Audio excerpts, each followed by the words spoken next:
Thank you for watching this talk. We hope you're getting as much from them as the community is. Once again, if you can support us by clicking on the links to make a donation, to paint a Buddha tile, or to order Dharma or iconography from our bookshop, that makes a big difference to us. Thank you.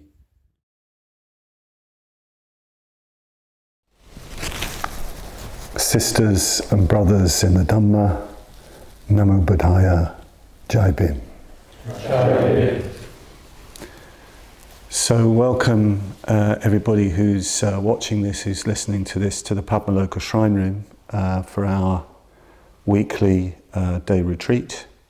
Our day retreats are on Wednesdays, and as part of these day retreats we're exploring Shantideva's Bodhicaryavatara, that great 8th century text on the Bodhisattva's life, and we're having more meditation and silence in the afternoon. Satyaraja will be leading us in the development of the Bodhichitta meditation practice, and we'll be concluding the day with a puja after worshipping Dada Rinpoche's stupa.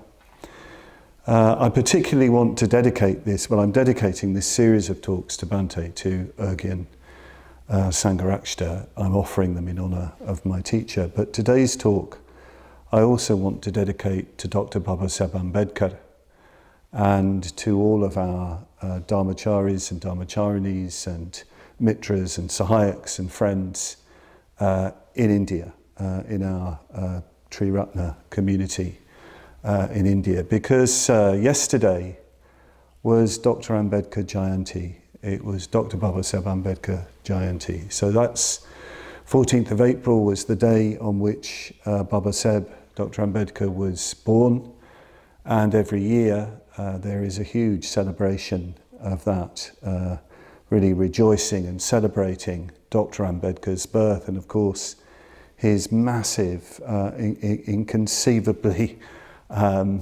wonderful contribution to the uplift of the downtrodden, and culminating in the great mass conversion to Buddhism in Nagpur in 1956, along with hundreds of thousands of his followers. And he brought back Buddhism as a living force to India, as Sangharakshita, as Bhante said in his book on Dr. Ambedkar, Ambedkar and Buddhism, which is a really wonderful book. Dr. Ambedkar did more for Buddhism in India since the Emperor Ashoka. And Bhante doesn't say those things lightly, but he did more for Buddhism in India since the Emperor Ashoka, because he brought back Buddhism to India after it had been lost for so many centuries as a living force. But as Dr. Ambedkar said, Buddhism was alive spiritually in India, and he very much saw the conversion of the downtrodden to Buddhism as a return, as them returning to their true roots, their true heritage, if you like. It wasn't, in a sense, something new.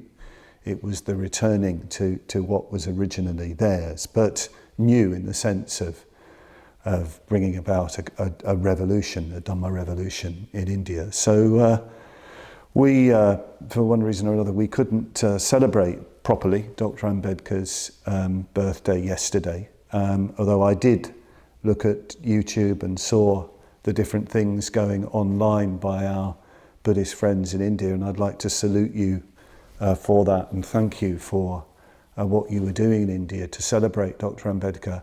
I was imagining how frustrating it might have been for friends in India not to be able to publicly celebrate Dr. Ambedkar's life, to be out there doing programs, carakrams, Dhamma programs and processions, and really celebrating.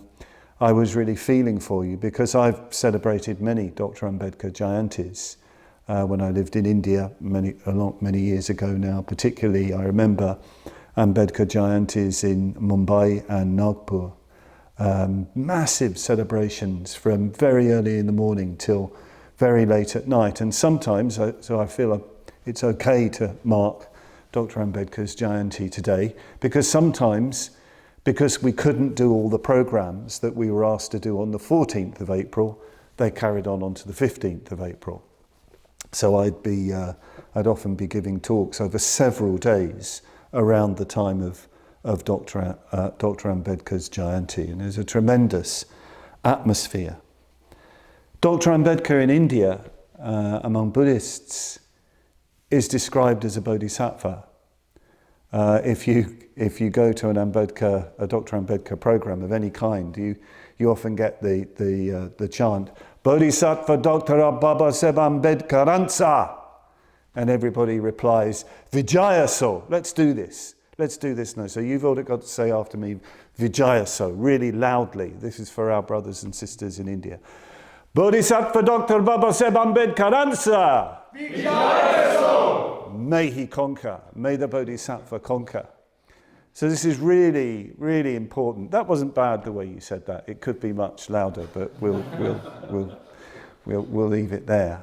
But I know sometimes other Buddhist friends sometimes think, well, was he a bodhisattva? Had the Bodhichitta arisen? All that sort of thing. For me, that kind of language is irrelevant. It's totally irrelevant. What you have in Babasaheb Ambedkar is a man who gave himself fully, completely, even sacrificed himself, I would say, to the uplift of the poor and the downtrodden, and who brought the Dharma back to India. He just gave his life completely to that. When you read Dr. Ambedkar's life, you just see a life of constant service to his people. It's a very, very moving life. And when you live in India, and I remember very vividly a time when I was living in Bombay around the time of Babasaheb's Jayanti, having very vivid dreams of Dr. Ambedkar, because I was so immersed, not just in his life, but immersed in the way people spoke about Dr. Ambedkar, the devotion they had to Dr. Ambedkar, not just blind devotion, but really wanting to live according to the principles that he communicated. And Babasaheb had a deep feeling for the Bodhisattva vow. In the Buddha in his Dhamma, which he was working on before, just at the moment of his death, he quoted right at the end of Buddha in his Dhamma, it's the second from last of the pieces at the end, a vow, who calls it a vow to spread his Dhamma, a vow to spread the Buddha's Dhamma. And it's actually, it's a sort of reworking of the 4 Bodhisattva vows, the great vows that you find in East Asian Buddhism. There are beings without limit.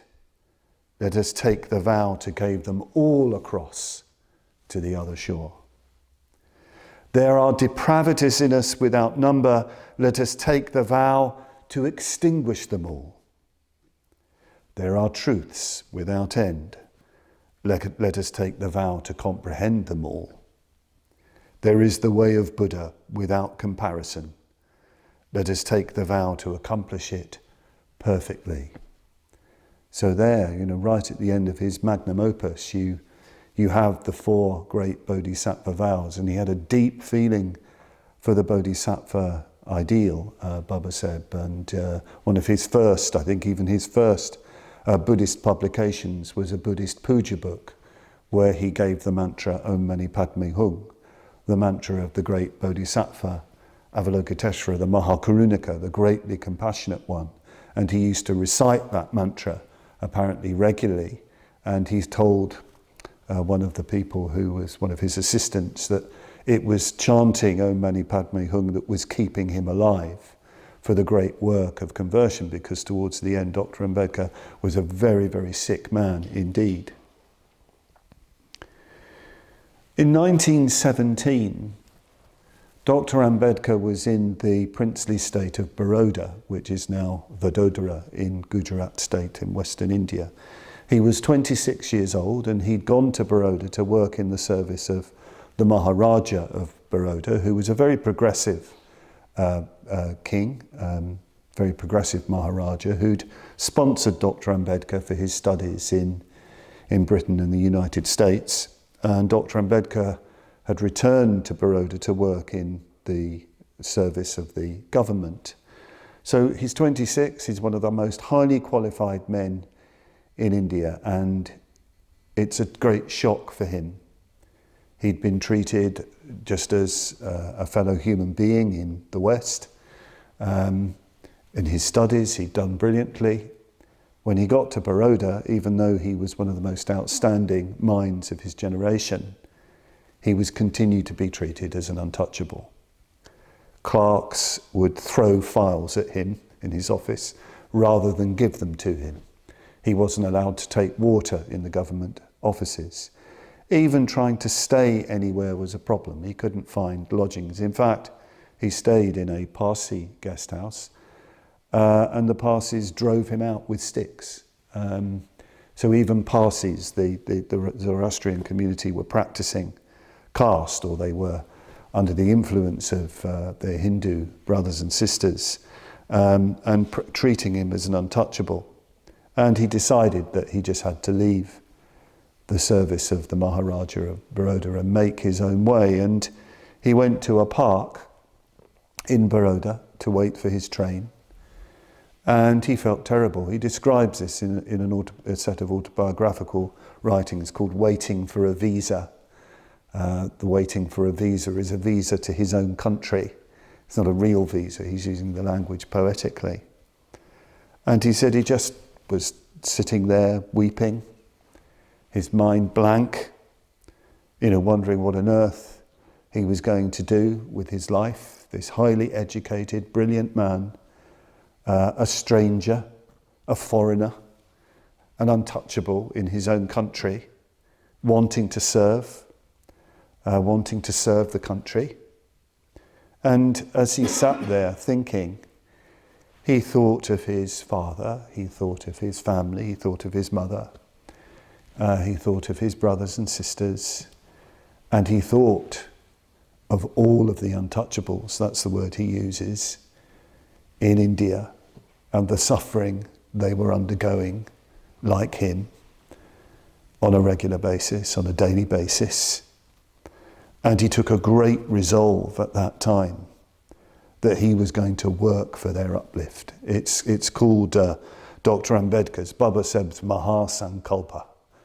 Dr Babasaheb Ambedkar's Mahasankalpa, his great resolve, his great resolution that he was going to devote his life to the upliftment of his people in all kinds of ways, in every way possible. It's rather like a Bodhisattva vow. This young man, completely alone, 26 years old, and the tide is turning.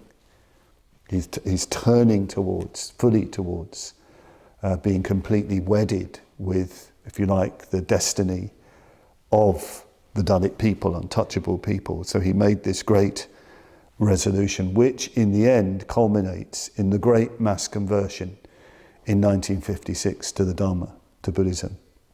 The great going for refuge and taking of vows, which symbolized the movement of his people to the Dharma. Because Dr Ambedkar realized very, very early on in his struggle was that if there was to be real change in India, in the country, you could, yes, outlaw untouchability, which the Indian constitution does. You can have all sorts of positive laws, if you like, positive discrimination to bring about the uplift of the people. But you have also got to change consciousness, to change culture, because the discrimination will still go on, the atrocities will still go on. You've got to change the culture. You've got to bring about the end of caste. You've got to bring about the end of the graded system of inequality, as he describes it.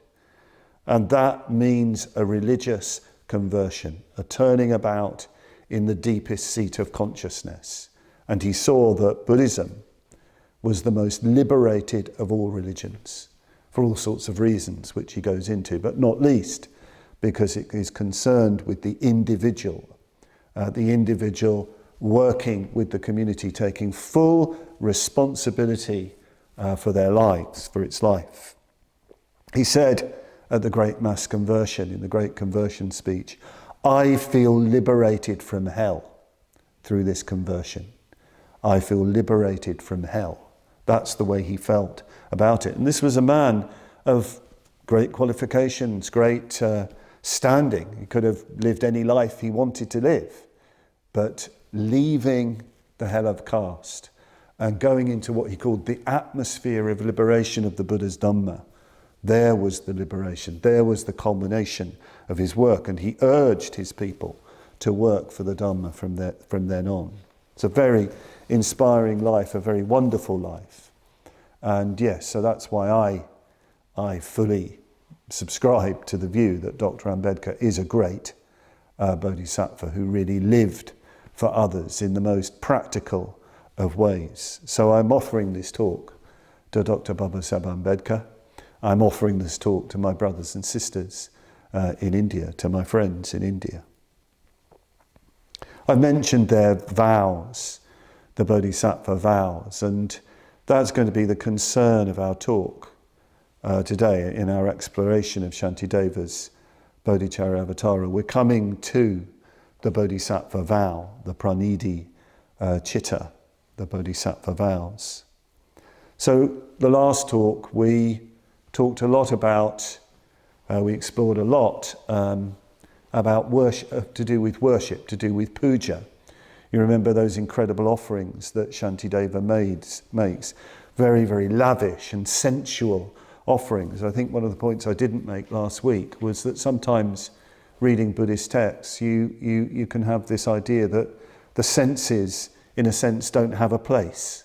You've got to sort of go beyond the senses, or the senses are dangerous. But there's another way of looking at that, and is that the senses and the experience through the senses can be offered.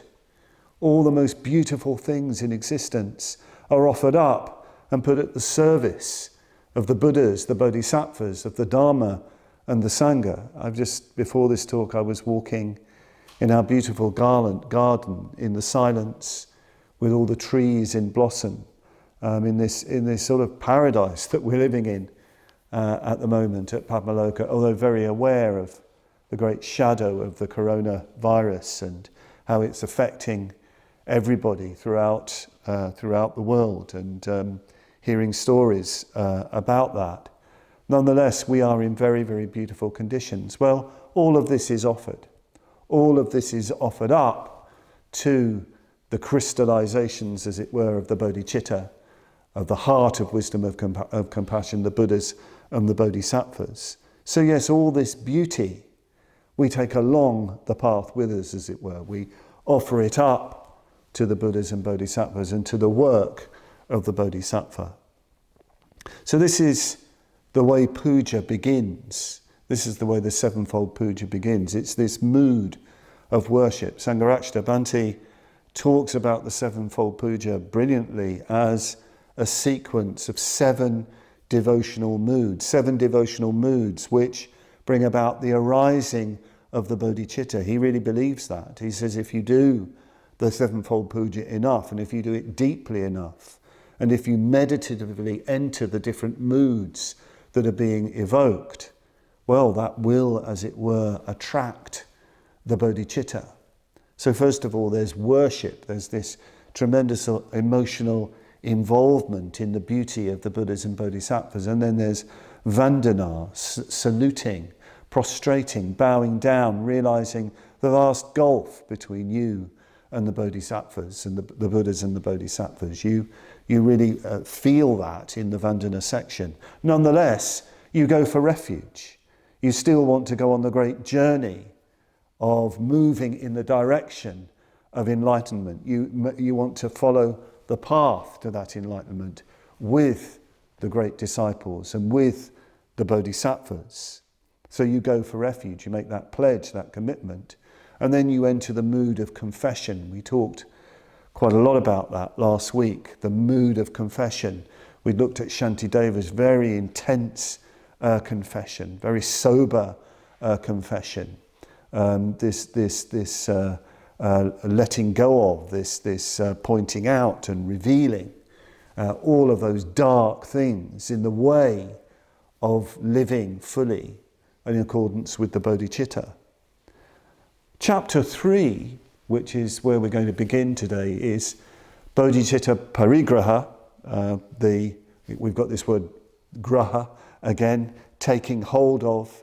Parigraha can be translated as fully embracing, fully taking to heart the bodhicitta. So taking it even more into the heart. And the mood of the puja, the moods of the puja turns from confession into rejoicing. The rejoicing in merits, the punyana modana, rejoicing in the shubha, that's the word that Shantideva uses, the good, the beautiful acts done by all beings, and rejoicing in the Buddha, Dharma and Sangha, rejoicing in the Bodhisattvas, rejoicing in the Bodhicitta, rejoicing in the aspirations of all the great Bodhisattvas. You just get into this mood of delighting in the good done by all beings, in the good that is everywhere. So you enter into that mood. And then from that mood, you move to entreating. This urgent, this adyeshana yachana. It's not just receptivity, but it's this urgent appeal and entreaty for the Buddhas not to leave us, not to depart, to stay, and for them to teach and communicate the Dharma to us. So these are the 6 of the devotional moods of the puja that we enter. Sometimes it's good to do the Sevenfold puja as a kind of meditation, where you sort of meditate on each mood. And this is a very Indian way of looking at things. You get this notion of bhava, rasa and bhava in Indian aesthetics and later devotional literature, where you enter these moods as you move in the direction of reality itself. So in treaty, we're really opening up to the Buddhas and Bodhisattvas, and this all leads to the transference of merit and self-surrender. This is where all this emerges into. This is moving towards the actual taking of the Bodhisattva vow in Shantideva's text. May the merit gained in my acting thus go to the alleviation of the suffering of all beings. So all of the good, all of the punya, all of the positive atmosphere that we've generated through dwelling in these moods, not just in a ceremony, in a ritual, but in our life generally, all of our good actions, everything that we've developed, we give it away. We give it away to alleviate the sufferings of all beings. And Shantideva goes even beyond that. The next verse, what Sangharashta has done in our Sevenfold Puja, he's selected a few verses in the Transference of Merit section. The next verse in Shantideva's text is, may I be medicine for the sick. May I be their doctor and their nurse until sickness is no more. And how important that verse is at this time. Sangharashta, in fact, says, I'll go into this perhaps a bit later, that the arising of the Bodhicitta is not really about arising in one person. It's something that arises in a community. It's something that you're connecting with throughout the whole of life. And of course, we're connected with people who are indeed doctors and nurses, alleviating the sickness in the world, especially at the moment. So we connect with them through a verse like this. And it goes on in this way. Shantideva making aspirations, not just dedicating his merit, but in a way seeing pictures of how he can be, becoming food and drink for living beings, and so on and so forth. And it leads, in the end, to total surrender. My personality throughout my existences. The word for personality is Atma, self. Shantideva has no problem with using the word self at all. Myself, my Atma, my personality, throughout all my becomings, my bhavas, all existences, in the times to come, I give up without regard to myself. All of my possessions, all of my merit, I just give it up without any concern for myself. This is what the puja, what our Buddhist practice is aiming for. This is what it's directed towards. I mean, it seems incredible, doesn't it? What's being asked of us here when we really contemplate it. And it's easy to say these words. I mean, we say these words probably every day at the end of our meditations and pujas. But we have to really feel them. We have to really, as it were, believe them. We have to be prepared, to give up absolutely everything. And the next verse gives us a very vivid picture of what that might look like. The next verses go like this, 11 to 16. The abandonment of all is nirvana, and nirvana is my heart's goal. If I must give up everything, then it is better to be given to beings. Let me give my body to them to do with as they wish. Let them continually beat it, insult it, and splatter it with filth. Let them play with my body. Let them be derisive and amuse themselves. Since I have given this body to them, why should I care what they do with it? Let them do what they like, whatever brings them pleasure, but let them suffer no misfortune because of me. Let them hate me, let them love me, but whatever they're feeling for me, let it bring about all that they desire. Let them wrong me, let them mock me, let them accuse me falsely, but let them share in enlightenment. These must be some of the most profound verses in, not just Buddhist literature, but in all of, if you like, religious literature, to use that language. Very easy for me to say, impossible to imagine. One of the things we've got going on here, I think, is Shantideva, one of his almost devices, it's not a device because you can feel the heart in this, but one of the things he does, he's not content to describe the transference of merits and the life of self-surrender. He gives you a picture of what that looks like, a very extreme picture.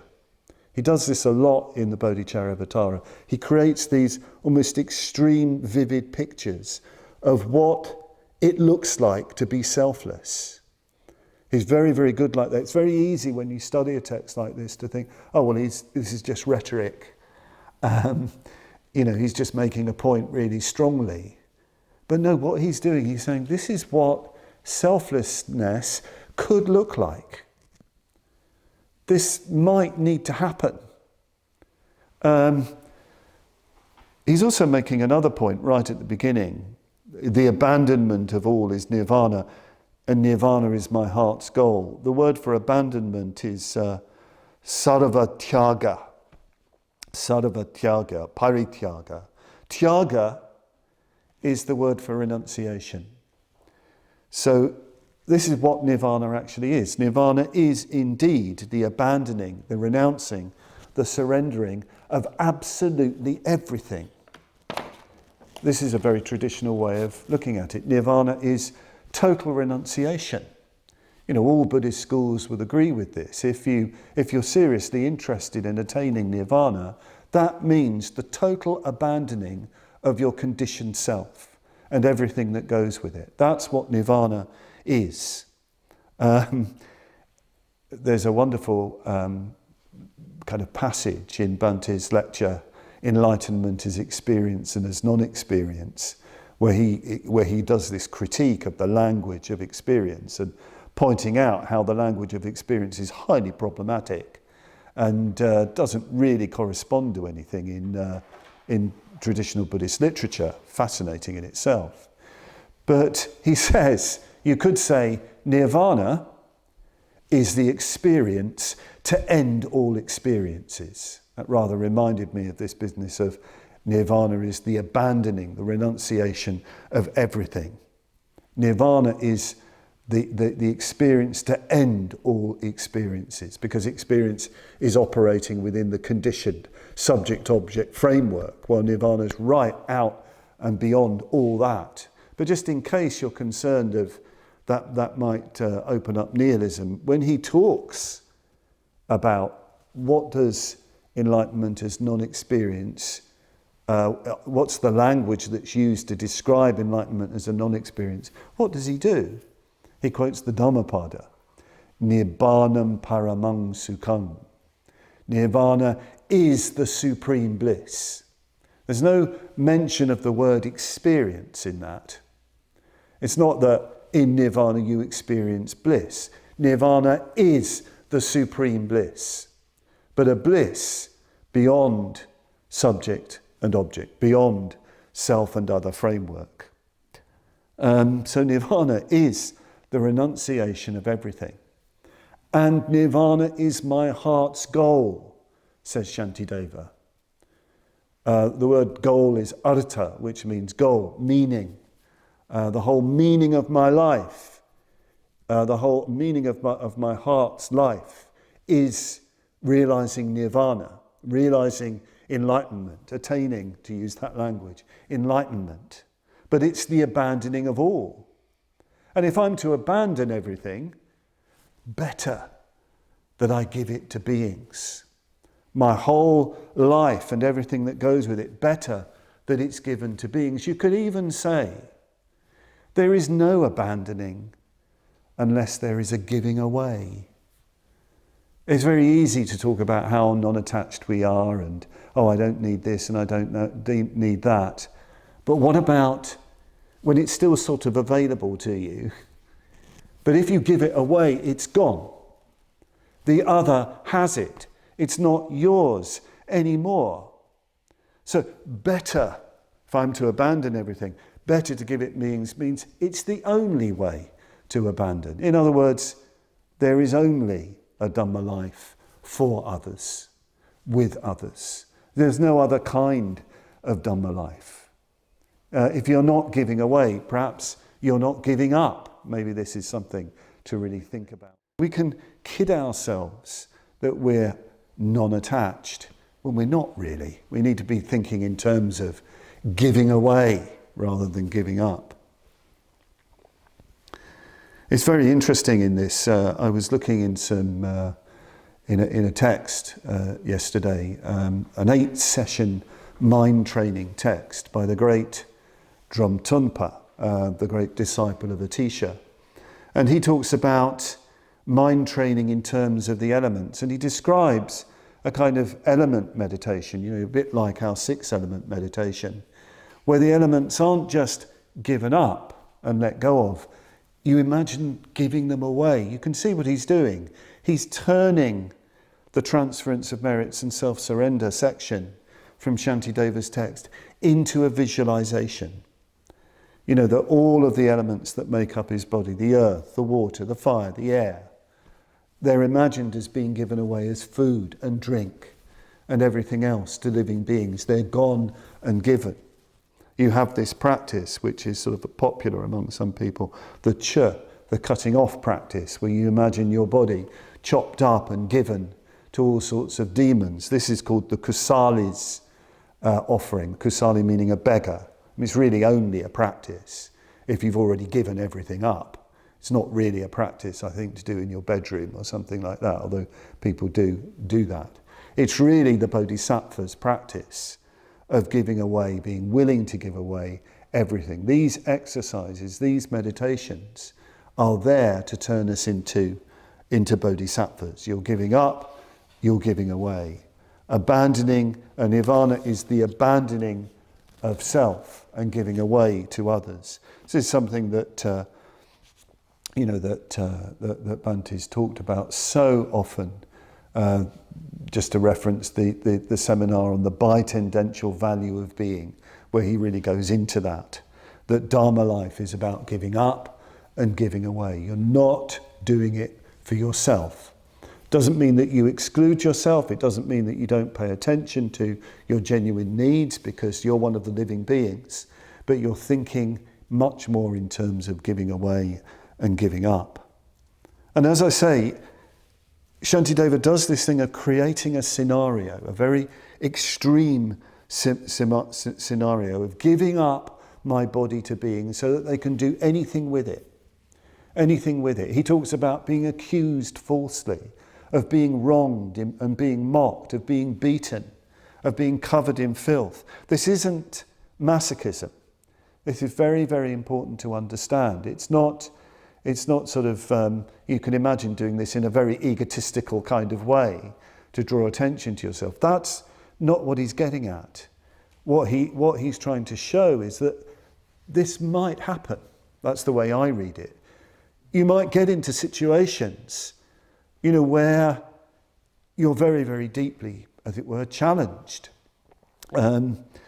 If you are going to live a life of really doing something for others, it could well bring you into serious conflict with other people. And I've talked about Dr Ambedkar's life. Dr Ambedkar's life is a life of constant humiliation, or people attempting to humiliate him.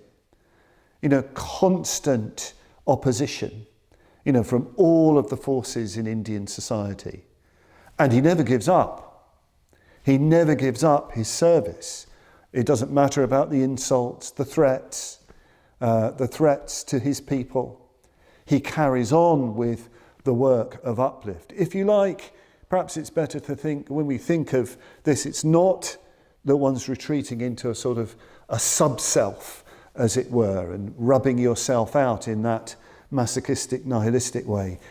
When the bodhicitta arises, when the bodhicitta is present, you're just too big. You're just too vast. So it looks as though you've lost. It looks as though you've been destroyed, but you haven't been. Because you've never let go of the bodhicitta. And you want for those people, even those people who are harming you, you want enlightenment for them. May they share in enlightenment. This is extraordinary. This is extraordinary. It's very easy for me to talk about this, to expound this. The reality is, when I'm faced with it, that's a very different thing. I'm very, very touchy. I have to say about myself, very, very touchy for any kind of hint of criticism of myself. Very, very touchy about that. I'm miles and miles away from this kind of vision that Shantideva has offered. I remember talking to Sangharakshita Tabanti just before he died, and I was aware he was having critical things about him being read to him. And I asked him, why? Why are you doing that? I said, I'd hate that. I'd find that so difficult. Why are you doing it? And he said, well, I don't really mind what people say about me. I don't care anymore what people say about me. That doesn't matter anymore. But I care about the order. And I want to know the worst so that I'm aware of what the order needs. So I asked him, well, how did you train in not being concerned about what people think of you and what people say about you? And he said, well, when I was a young man, when I just took this precept that when I was praised, I'd reflect, next time I'll be blamed. And when I was blamed, I'd reflect, next time I'll be praised. So I just got used to the fluctuating worldly winds and never deflecting from his great work of communicating the Dharma. So we really do need to, what Shantideva is sort of giving to us here is we really need to sort of toughen up in our Dharma practice. Whatever's done to us, if you like, we don't worry about that. We're not concerned about that. What we're concerned about is living for Nirvana, living for enlightenment, and that people are connecting with enlightenment. This is the great vow of Shantideva, and it's completely indiscriminate. It's for all beings. I remember, and I think one of the things that it's worth reflecting on here is the limits of our consciousness, the limits of our loving kindness, the limits, if you like, of our compassion, the limits of who we're prepared to communicate the Dharma to. I remember being really, it was a very humiliating experience of being shown my limits. I remember it happened regularly after finishing a Guhyaloka course. Up at Guhyaloka on the ordination courses, for 4 months, we'd recite these verses sometimes every night. Nirvana is the abandoning of all, and my heart yearns for Nirvana. If I'm to give up everything, let me give it to beings, dedicating the merit to all beings. I feel so inspired and so moved. And then we'd go and get the plane at Alicante airport. It's high summer, standing in a queue. And in the queue, there are lots of people going home from their holidays, and they're sunburnt, and they look miserable, and they're shouting at their children, and it's really unpleasant and crude. And I always used to find, when that would happen to me, I confess, a terrible misanthropy overwhelming me, a real sort of ill will to mankind. And then I'd be like this, and of course then I'd think of all these verses I'd been doing up at Kukuloka. I hadn't been saying, may the merit gained in my acting thus go to the alleviation of the suffering of all beings, except those people I'm going to meet at Alicante airport, and him and her and all the rest of it. No, I wasn't saying that. It was all beings, a wonderful abstraction. But these are the people. These are the people I'm meeting straight after the retreat. And of course, then I'd look again and you'd see the suffering. You'd see the suffering etched on their faces. Maybe the holiday hadn't gone too well. Maybe they didn't want to go home. But you could see that they were in pain in one way or another. Well, some of them actually look quite happy. But, this is what Shantideva is getting at, that this is for everybody. This Dharma is for everybody. This is what the Bodhisattva is concerned with. He then has, as it were, visions after this of service. It could, as I say, sound as if this is masochistic and nihilistic. You're just wiping yourself out. He's not saying that, because he then has these, as it were, visions of service. I would be a protector for those without protection, a guide for those who wander, a boat, a bridge, a causeway for those who long for the other shore. May I be a lamp for those needing a lamp. May I be a bed for those in need of rest. For all embodied beings, may I be a slave for those in need of a slave. And he goes on in this way. It's all these visions of how he can be, and you can take them literally, you can take them symbolically. He needs to change himself, turn himself into somebody who can light up the darkness for others, who can show the way to those who are lost, who can, provide the bridge across the river of samsara, and so on. Of course, Shantideva knows full well that the ultimate gift is giving the Dharma to living beings, but he doesn't want to exclude anything. And of course, he has the all lifetimes to make this dedication. Just being prepared to do whatever is needed to bring about the welfare of others. Sangharakshita talks about the end of the path as spontaneous, compassionate activity. And when he described what spontaneous, compassionate activity looks like, he said, you do what needs to be done. That's all he said. What we're training for as Buddhists is to purify ourselves, transform ourselves, so that we do what needs to be done. Whatever is presented to us, there is nothing, whoever is presented to us, there is nothing between us and what needs to be done to bring about the end of suffering for that person. There's no fear, there's no doubt, there's no aversion, there's no attachment. We do what needs to be done. That's what we're training for. And he goes on in this way. And then we come to verses which describe the taking of the Bodhisattva vow itself, the commitment to the Bodhisattva vow. Gampopa, in his Jewel of Liberation, says this is a tradition of taking the vow. This is Shantideva's tradition of taking the vow. So he says, as the Sugatas, the Buddhas of ancient times, grasped this bodhicitta, embraced this bodhicitta, in the same way as they progressed in the bodhisattva training, so shall I generate utpada, develop. So shall I generate the bodhicitta for the welfare of the world, and I too shall train in those bodhisattva precepts in regular order, step by step, thoroughly, completely. I will follow the training of the bodhisattva, just like the Buddhas of the past.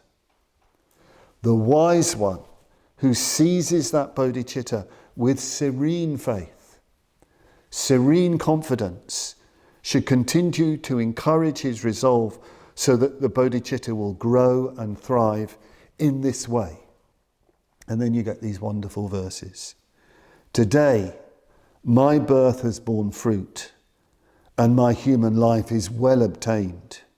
Today I am reborn into the Buddha family, the Buddha Kula, and I am now a son of the Buddha, a Buddha Putra. And now I must live up to my birth, and by my actions place no stain upon that spotless family, just as a blind man may find by chance a priceless jewel in a heap of refuse, so somehow this bodhicitta has arisen even in me. Incredibly beautiful verses. So one of the things I want to bring out here is that committing to the Bodhisattva path, taking the Bodhisattva vow, giving rise to the bodhicitta, is seen as a spiritual rebirth.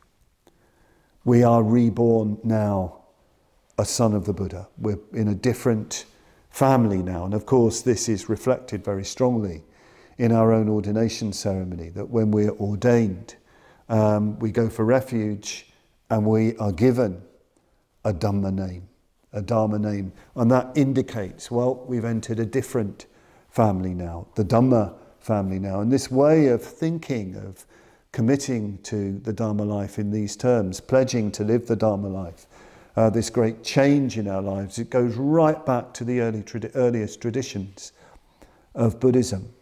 The Buddha himself says on one occasion, "Monks, you are sons of my mouth, born of my mouth."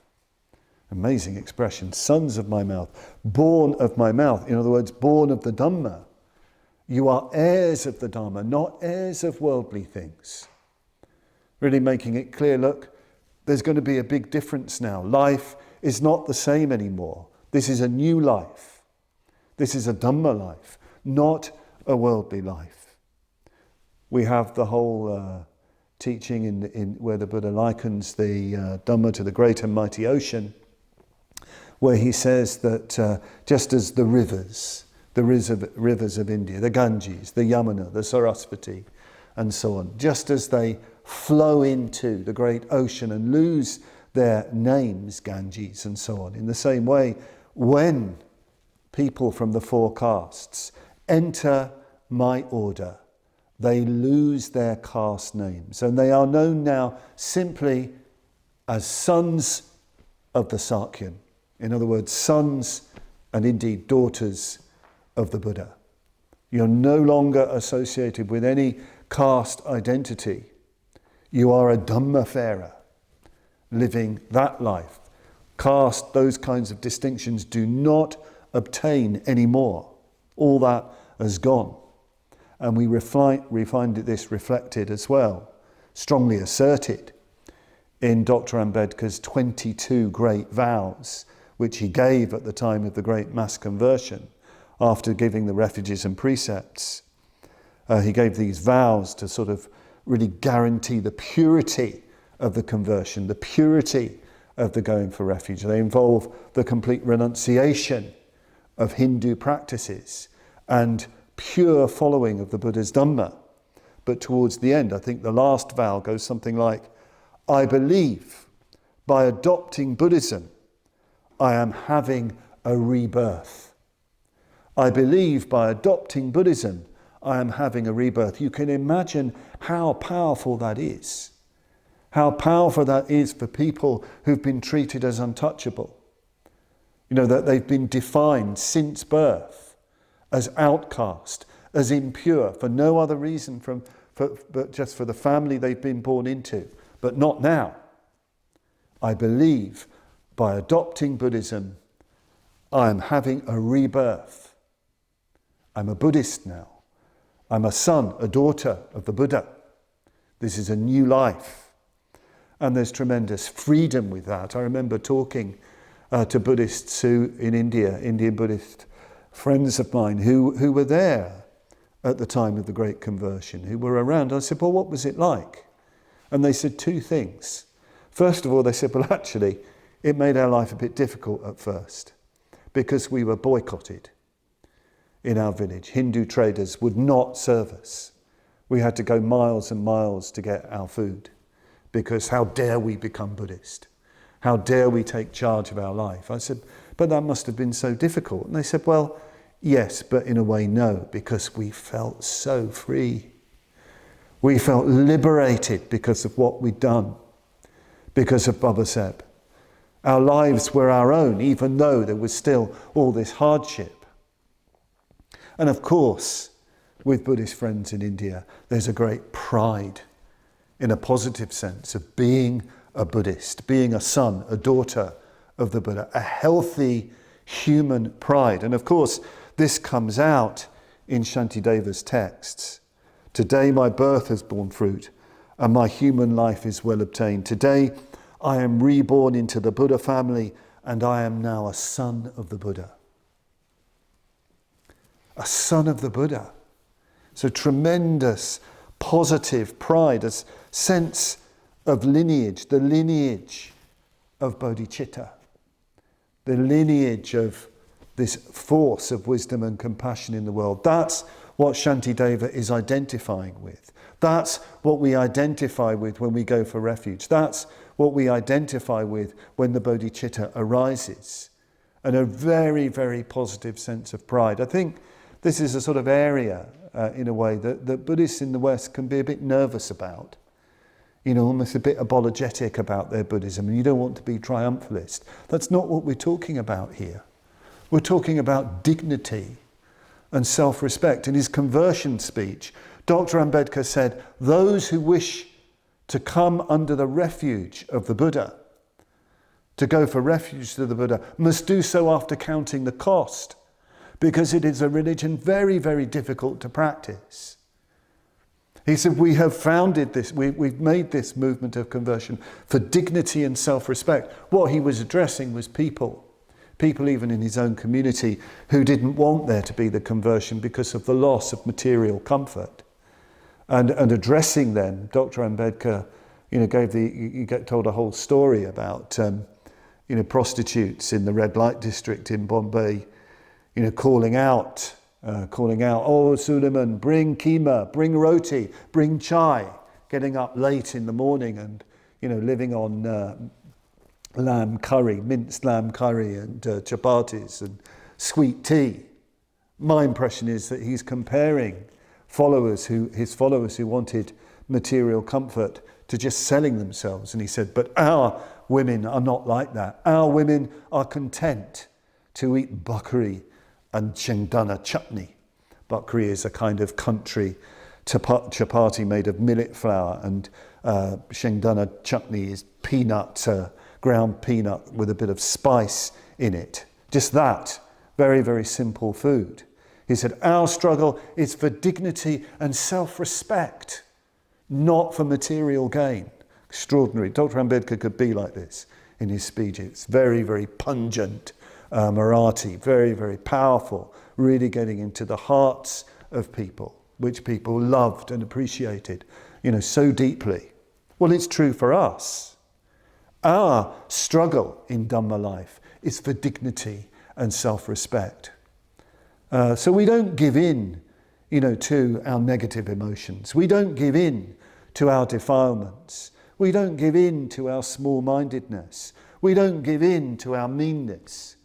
Whatever the challenge, we don't take the shortcuts just to make ourselves comfortable. We live this Dhamma life with dignity, with full dignity, developing ourselves, going beyond ourselves, leading the Dhamma life for the benefit of others.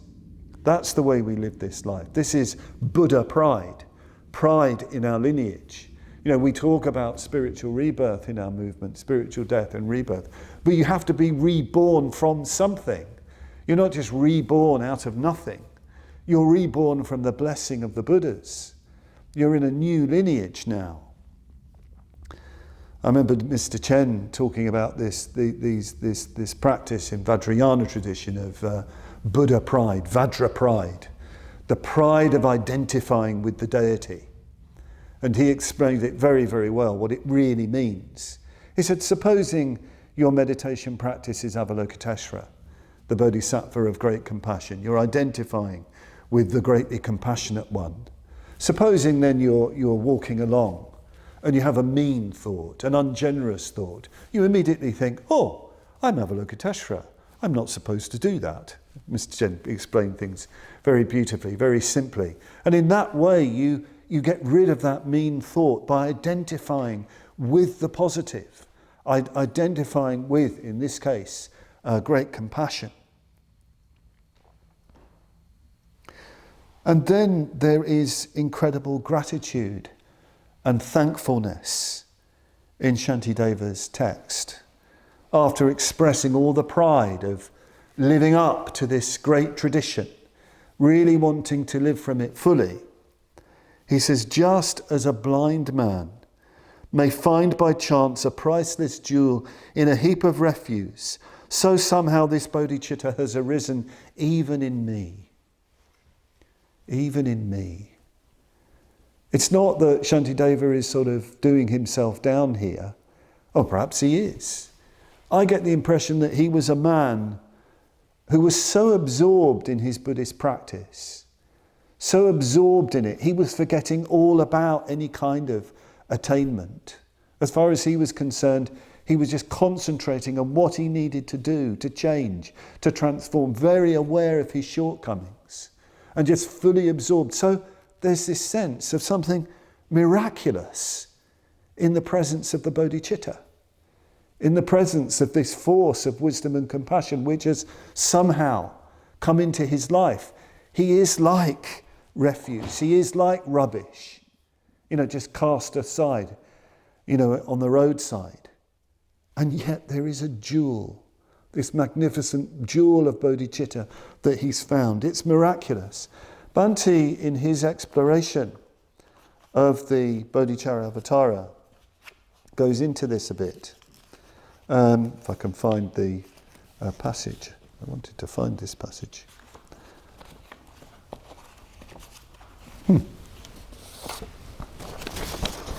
Yes. So in 1973, Bhante did this seminar on the Bodhicaryavatara, which has come out as The Endlessly Fascinating Cry. And in 1973, very, very early days of the movement. And if you read the seminar, there's quite a lot of the flavour of the early days, but there's some wonderful insights there that throughout it, coming from Bhante. And he talks about thanksgiving. First of all, he says this: there's a lot more positive feeling repressed than we think. We mustn't always think that what is repressed is negative. Quite often we repress the better side of ourselves, not the worst. Some forms of psychology have accustomed us to thinking that whatever is repressed is something nasty and negative, but I don't think this is true at all. There's at least as much good repressed, in some case maybe more good than bad. People are in many cases better than they look, better than they behave. Give them half a chance, as on retreat, and they start coming out. You can see a lot of goodness underneath. Not all sorts of nasty, dirty little things squirming underneath that black stone, as it were. On the contrary, you can see some very good, beautiful things that don't get a chance to emerge, including the sense of gratitude and thanksgiving. Another feature of Dr Ambedkar's insight into the fate of his people in India. He said, by denying people a human life, you're creating a powder keg in India. That was his warning to caste Hindus, because so much good is repressed. So much goodness can't find expression. One of the things that we really have to do as Buddhists, as order members, as mitras, as friends, is to create the good so that people can express the good. So Bhante says this about this verse of finding the jewel in a heap of refuse. When he insists on thanksgiving, Shantideva puts his finger on something very important. Maybe there wasn't enough of it even in the Buddhist world of his day, and therefore he emphasized it. But of course, we mustn't just mechanically recite the appropriate words of the Sevenfold puja without really trying to feel them in the way that he apparently did. Thanksgiving is an integral part of the spiritual life. Thanksgiving for the very idea that one might become enlightened, for the fact that there is such a possibility even. Perhaps in some cases we don't feel really thankful because we're not completely convinced that there are these glorious possibilities.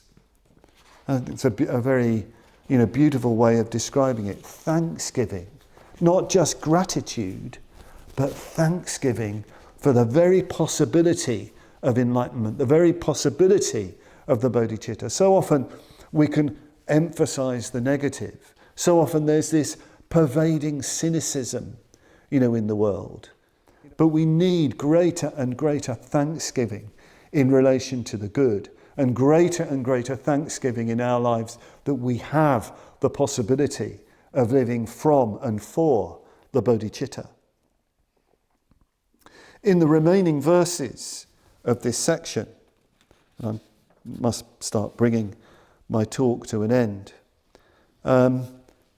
Shantideva describes the Bodhicitta as the elixir of life, which destroys death in the world, an inexhaustible treasure alleviating all poverty in the world, the supreme medicine, curing the world's sickness, a tree of rest for weary beings wandering on the road of existence. It's a bridge for all travellers to pass over the waters of bad rebirth.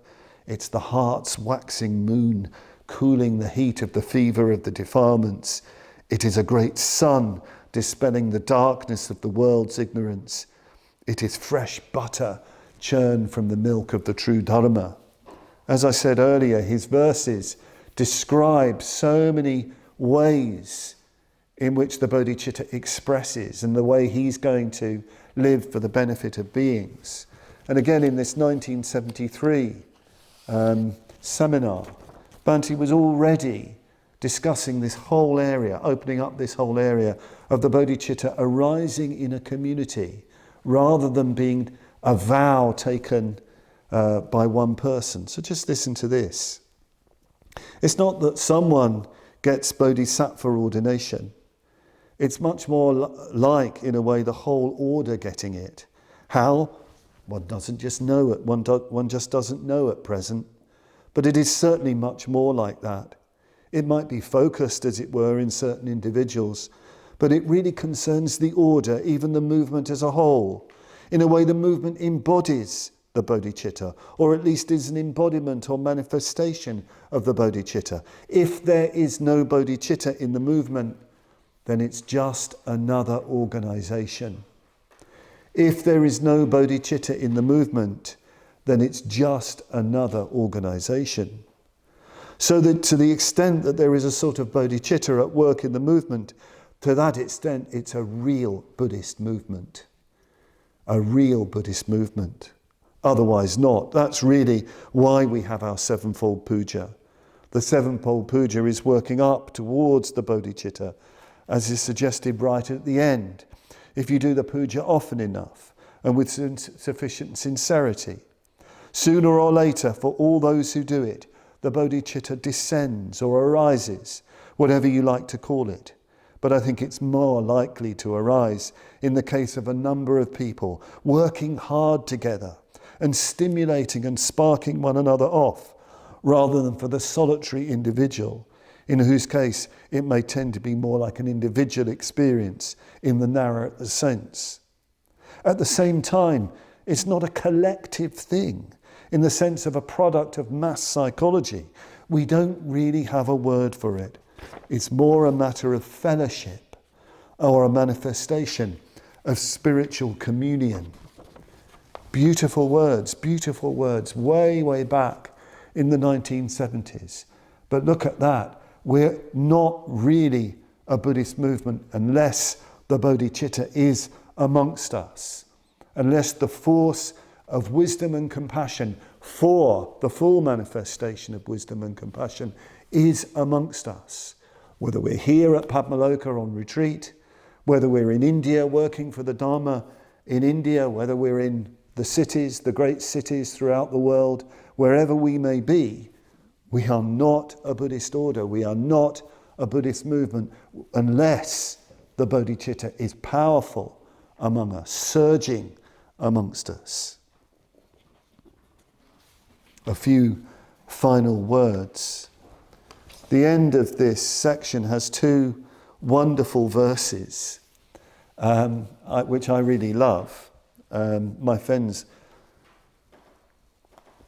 will laugh and be amused at why I love these verses, because they know my love of food, one of my many great weaknesses.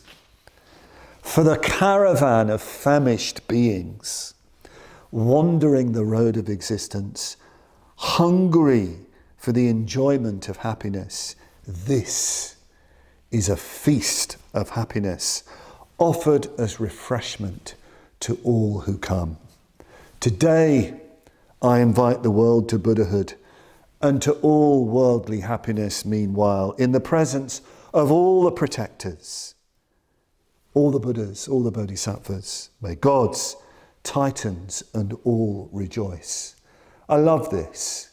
I love that Shantideva concludes his verses on the Bodhisattva as describing the Bodhisattva's gift as the greatest possible feast offering to the caravan of famished beings, hungry for happiness, a great feast. I really love that. It makes it very, very clear that a Bodhisattva is hugely generous. And as I said before, as Bhante said, without the Bodhicitta, the order, the movement is not really a Buddhist order and movement. We need to be lords of the feast. In the first chapter, Shantideva describes the Bodhisattva as the Satrapati, the Lord of the feast offering.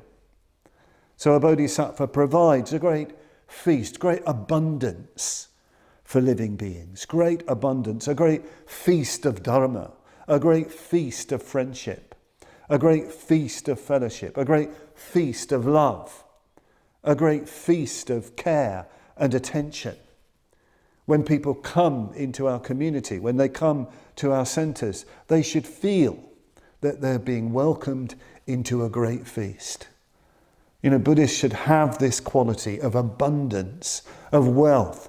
And I say this fully mindful of the great feasts I used to enjoy in India, especially on Ambedkar Jayanti.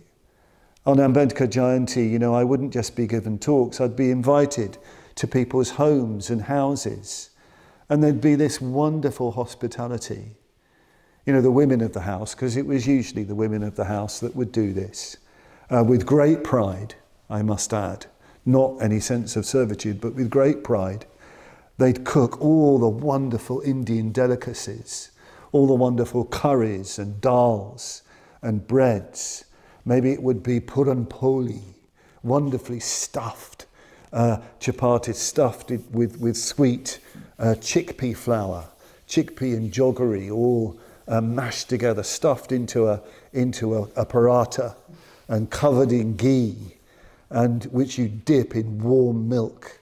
Oh, what a feast that would be. And there'd always be disappointment when I could only manage about 2 and at the most 3.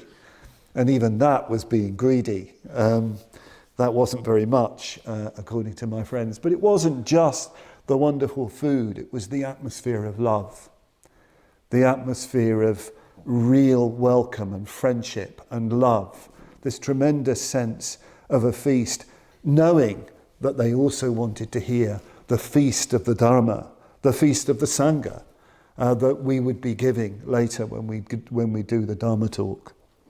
So let's be this, not just for one another, not just for the people we're meeting, but for the sake, yes, indeed, impossible though it may sound, the sake of all beings in all lifetimes. Let's be the lords and indeed the ladies of the feast offering of the Dharma that brings the highest, the greatest, the ultimate happiness of Nirvana to all beings. And yes, as Shantideva says, and all worldly happiness on the way. We need that too. We need to give that too. So I offer this Dharma talk in honour of Dr Ambedkar, especially Dr. Bodhisattva Dr. Babasaheb Ambedkar. I offer it for my brothers and sisters in India. I offer it to all of you who are listening, including all 17 of you here at Padmavajra listening. May we all partake of the feast of the Dharma, and may we give that feast to all beings. Jai Bhim, Namo Buddhaya.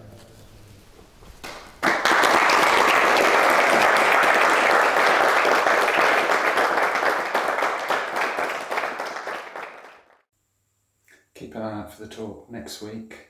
In the meantime, I wish you all the very best. And if you are able to click on the links that come with this talk to help support us, that'd be really appreciated. Thanks.